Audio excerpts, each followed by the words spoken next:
मुझे लगता है कि इस बार मेरठ की जनता समाजवादियों को आशीर्वाद देने जा रही है।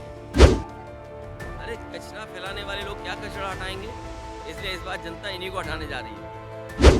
समाजवादी पार्टी ऐतिहासिक जीत हासिल करने जा रही है इस बार। मुझे मुझे खुशी है इस बात की कि आप लोगों से कार्यक्रम शुरू होने से पहले ही मिलने का मौका मिला है। जिस शहर से मैं रोड शो करके आया हूँ और मेरठ में आया हूँ मैं, दोनों ही स्मार्ट सिटी हैं। सरकार को बताना चाहिए कि स्मार्ट सिटी में इन्होंने क्या काम किया है। जो स्मार्ट सिटी के मानक हैं, क्या ये दोनों शहर उस पे खरे उतरे हैं? दोनों मेयर सीटें हैं। हालांकि पिछली बार वहाँ बीएसपी का था, उससे पहले भाजपा रही है।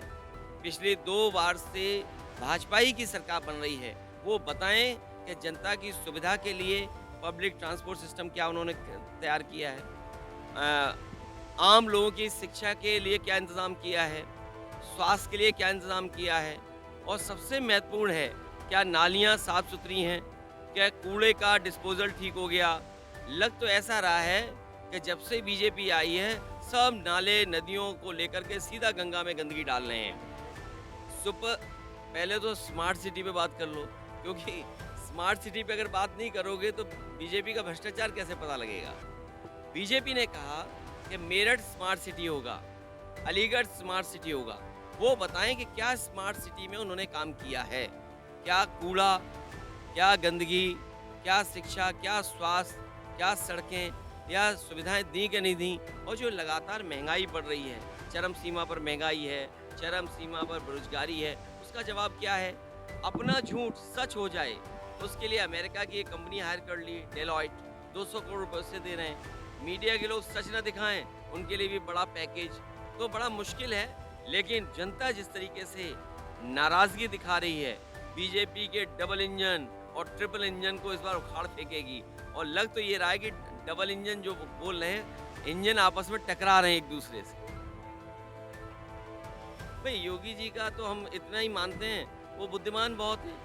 अभी अलीगढ़ में तालीम की बात करके आए थे, और तालीम आपने एएनआई पे सुनी होगी, एएनआई में बताया होगा आपको।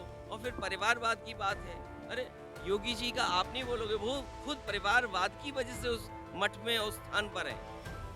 मुख्यमंत्री जी बीजेपी के लोग ये न भूल जाएं, वो जिस स्थान पर बैठे हैं, अगर उनके परिवार के लोग ना बैठे होते तो शायद मुख्यमंत्री जी उस परिवार की वजह से ना बैठ पाते। और फिर जैसे मेरठ जैसा शहर है, सरकार बताए कि कितना टन प्रतिदिन कूड़ा निकलता होगा। इस कूड़े का डिस्पोजल क्या है? जो पब्लिक ट्रांसपोर्ट उसका सिस्टम क्या, धूल धक्कड़ उड़ रहा है, नालियां भरी पड़ी हैं, गंदगी भरी पड़ी है। बीजेपी बताया उन्होंने स्मार्ट सिटी के लिए क्या किया है?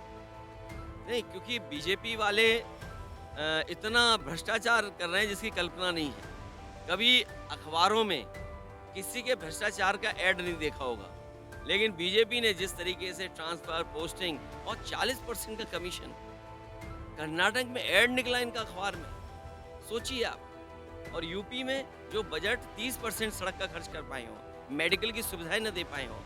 आप मेडिकल कॉलेज में चले जाएं, असिस्टेंट प्रोफेसर कितने हैं, एडिशनल ऑफिसर कितने हैं, और जो टेक्निकल स्टाफ है वो कितना है।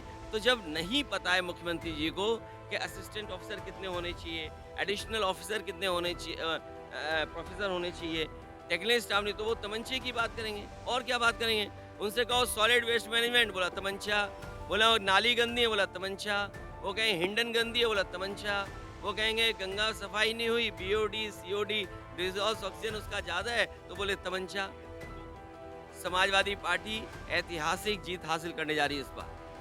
मुझे लगता है कि इस बार मेरठ की जनता समाजवादियों को आशीर्वाद देने जा रही है। देखिए, उन्हें न्याय मिले, और ये बीजेपी की जिम्मेदारी है उन्हें न्याय दिलाने की।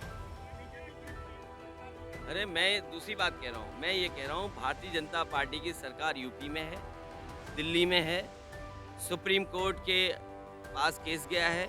मुझे उम्मीद है कि सुप्रीम कोर्ट के निर्देश के आधार न्याय मिलेगा, और बीजेपी की दोनों सरकारें, उन्हें न्याय मिलना चाहिए।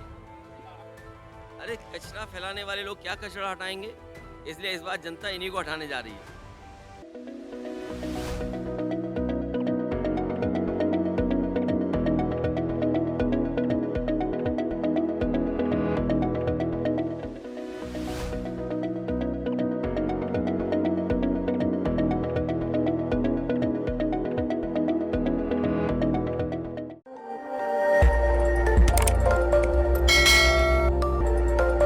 खबर आपकी, नजर हमारी।